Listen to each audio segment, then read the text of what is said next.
আজকের অফিস টাইমের মধ্যেই ওই নারীকে মুক্তি দিতে হবে এবং অফিস টাইমের মধ্যেই এই মামলাও প্রত্যাহার করে নিতে হবে।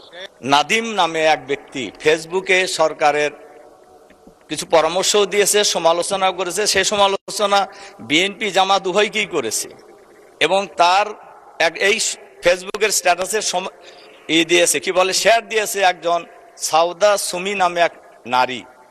এরপরে পুলিশ তাকে গ্রেপ্তার করেছে এবং বলা হয়েছে উপরের নির্দেশে তাকে গ্রেপ্তার করা হলো এবং মামলাও দেওয়া হয়েছে এবং উপরের নির্দেশে মামলা দিয়ে গ্রেপ্তার করা হলো।